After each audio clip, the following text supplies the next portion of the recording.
Bonjour, c'est Cryptoïd, j'espère que vous allez bien. Aujourd'hui, on va parler de Link, la crypto de Chainlink, qui est un protocole très important dans l'écosystème crypto et qui permet de pouvoir interfacer notamment la finance traditionnelle et la blockchain. Vous allez voir qu'il y a des grosses nouvelles qui sont en train d'arriver de ce côté-là.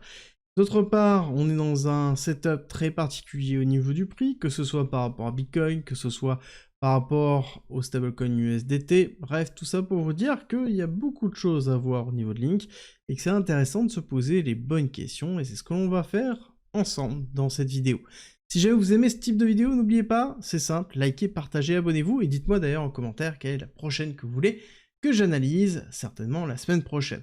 En attendant, on attaque l'analyse de Chainlink avec une analyse au niveau du prix. On va voir que on est, ça y est, sorti d'une zone long terme. On est allé retester la réaccumulation que l'on avait là. Chainlink a beaucoup l'habitude de zoner et de ranger, hein, comme on l'avait vu notamment en 2022-2023, où Chainlink a été limite devenu un stablecoin parce qu'on oscillait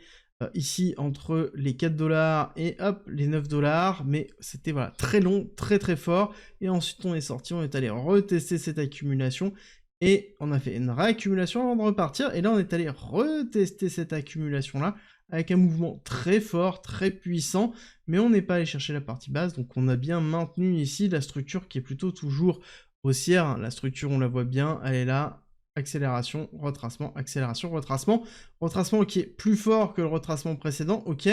Par contre, on voit que la réaction aussi, elle est plus forte. Parce que là, historiquement, on avait rangé directement avant d'avoir une accélération et un break of structure. Là, ce n'est pas le cas. On voit que ici, on a bien fait, hop, un low, hop, ensuite on est allé faire un break of structure mineur, hop, on voit bien ici, où on est allé chercher le top qui avait entraîné ce plus bas là, et on voit bien qu'on est en train de consolider au-dessus. Donc on est bien en train de faire une inversion de tendance. Tout ça pour dire que c'est plutôt positif au niveau de Link, surtout qu'on rappelle que Link c'est vraiment la crypto d'un protocole très important, donc qui est Chainlink, qui est un protocole qui permet, comme je l'ai dit, d'interfacer différentes blockchains, de pouvoir automatiser des choses, ok, mais surtout de pouvoir ici permettre à la finance traditionnelle et au monde extérieur, comme JP Morgan par exemple, de pouvoir tokeniser une partie de ces assets, et notamment des bons au trésor américains. Et ils ont utilisé Chainlink, principalement pour pouvoir faire leur lien entre la blockchain privée de JP Morgan, parce que oui, JP Morgan, qui est très connu dans la finance traditionnelle, a sa propre blockchain qui n'est pas publique, qui est privée, et va utiliser Chainlink pour pouvoir s'interfacer avec le reste. C'est pour montrer à quel point c'est important, et ça fait partie des nouvelles qui sont positives pour l'écosystème. Par contre, ça ne veut pas dire que ça va pumper demain. Non, c'est deux choses séparées, mais par contre, on voit qu'il y a des acteurs très importants qui utilisent, et ça c'est un point pour moi qui est aussi très fort au niveau de Chainlink. Le point important à noter, c'est qu'au niveau du prix, on a commencé à taper dans une résistance très dure, les 18-20$, hein, qui est vraiment une zone où on va se faire rejeter, et on le voit bien ici dans la structuration weekly, on est en train de se faire rejeter. Je pense qu'on peut aller chercher les 15$, voire un petit peu plus bas. Allez, pourquoi pas chercher hop, la zone des 12$, 13$ pour une zone de renforcement, voire peut-être même aller chercher ici les 10$, un retest de ce plus bas là. Pourquoi pas, ce serait cohérent. Dans tous les cas, si on maintient bien le break-off structure mineur, ça sous-entend qu'on n'ira pas chercher en dessous des 10$. Donc ça veut dire qu'on a bien une inversion de tendance qui serait validée et une accélération haussière puissante qui se ferait. Pour moi, il est important d'avoir une réflexion sur l'exposition qu'on veut avoir au niveau de Link. C'est comme toute crypto, on doit prendre en considération l'évolution, donc on va parler de target dans quelques instants, mais aussi ce qui va se passer si jamais on s'enfonce. Et que comme tout achat crypto, ça doit être réfléchi dans la composition de son portefeuille par rapport à ses objectifs. Si ça ne vous parle pas ou que vous voulez voir justement les erreurs à ne pas faire, je vous invite à regarder ici en commentaire en description, vous avez la communauté privée gratuite, vous avez plein de contenu, et en plus, j'ai analysé un portefeuille pour vous, pour pouvoir comprendre ce qu'il ne faut pas faire, et peut-être vous allez y retrouver des erreurs que vous avez effectuées, et ça vous donnera une perspective pour notamment savoir comment vous allez acheter Link, et pourquoi vous devez en acheter, comment, à quel niveau. Bref, je vais faire ça toutes les semaines,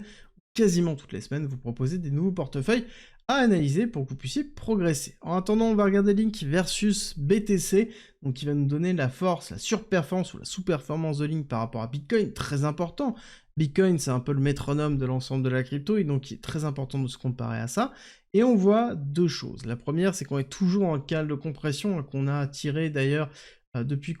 On a fait ce top là, puis ce top là, donc ça fait très longtemps qu'on le suit, 2022, 2023, 2024 et donc 2025. On est dans la zone ici de consolidation, on voit bien que ces zones de consolidation peuvent durer un petit peu, donc potentiellement on peut faire ça avant d'avoir ici une accélération et donc une surperformance de ligne par rapport à BTC qui serait aussi la représentation d'une altcoin season plutôt cohérent. Et on le voit bien au niveau du RSI, notamment au weekly, que c'est en train de créer un momentum dessus, donc certainement on devrait l'avoir dans les semaines qui arrivent, semaines avec des S, hein, voilà. Prenez bien en considération que ce n'est pas qu'une seule semaine, ce n'est pas 2 semaines, ça peut être plusieurs semaines, voire moins, hein, du coup forcément, peut-être même à la fin de l'année, mais on prend en considération que oui, on est ici dans une zone de support,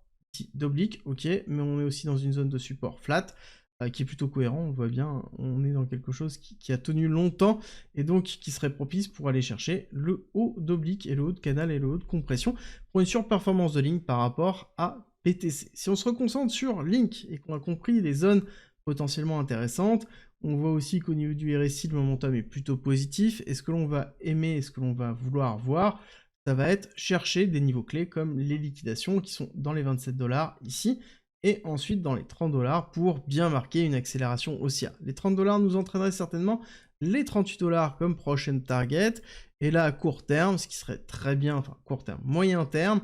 cette prochaine expansion, on prend toujours l'extension de Fibonacci sur ce qui s'est passé, et on voit qu'on a les objectifs 1 et 1,1 plutôt classiques entre 32 et 35, le 1,618 qui est dans les 46 $, avec ici une grosse zone de résistance, qui serait aussi classique comme les TP habituels. Par contre, si on est vraiment dans une grosse vague, plutôt d'accélération basée sur une évolution et une grosse altcoin season, on pourrait aller chercher plutôt tout le mouvement du cycle précédent jusqu'au retracement et ça nous donne des grosses targets dans les 63 $, 57, 63 et 90 $, voire même, pourquoi pas, plus haut. Encore une fois, ça dépendra de la liquidité qui se déversera dans les altcoins au moment venu et c'est important de le prendre en considération, encore une fois, dans son exposition et dans sa stratégie de vente, parce que ce sont des éléments qui sont essentiels et qui font qu'on est capable de gagner ou de perdre en crypto.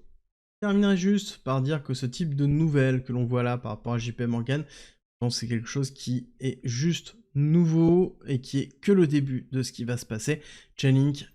ici, c'est spécialisé dans l'interfaçage avec tout le système bancaire, avec le protocole CCIP. C'est quelque chose qui est très particulier, qui est propre à Chainlink et qui permet d'être la plateforme, le protocole d'interopérabilité entre le monde normal et globalement la blockchain.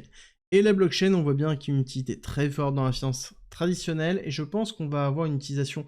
de Chainlink très régulière et donc forcément aussi un besoin au niveau de Link, la crypto de la blockchain, pour pouvoir utiliser le protocole. Et donc on risque d'avoir un gros intérêt qui va se faire autour de ça et on pourrait très bien avoir une fusion entre Chainlink et le monde traditionnel et peut-être même le centre d'une fusion plus globale entre la blockchain et la finance traditionnelle dans une utilisation régulière où Chainlink aurait vraiment un rôle important. Ça, c'est un narratif qui est à part, quelque chose qui est beaucoup plus long terme dans l'évolution de Chainlink et du monde de la blockchain, mais il faut le garder en tête dans la construction de son exposition. J'espère que cette vidéo vous a plu. Si c'est le cas, c'est simple, likez et surtout abonnez-vous, et nous on se retrouve très vite pour une nouvelle vidéo.